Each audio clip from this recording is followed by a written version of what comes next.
নমস্কাৰ মই খ্যাতি লক্ষ্মী নমস্কাৰ মই দাংশ্ৰী সাদিনীয়া খাদ্য বৰ্ণনা সিৰিজৰ আজি আমি অন্তিমটি খণ্ডত উপনীত হৈছোহি আজি এই সপ্তমটি খণ্ডত আপোনালোক সকলোকে স্বাগতম আজি আমি গাবলৈ লৈছো এটি লোকগীত আশা কৰো আপোনালোকে শুনি ভাল পাব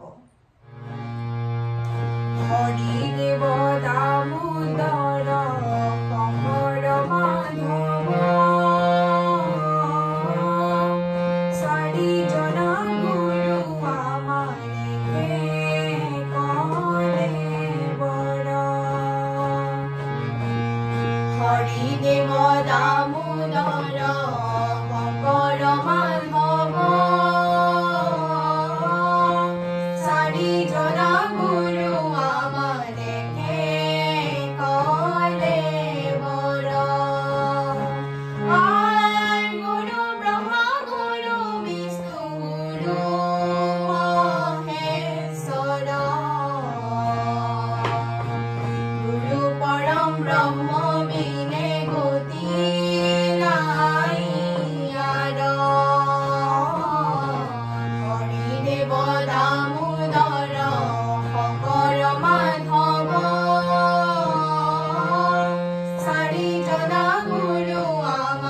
Hori Dev Damodara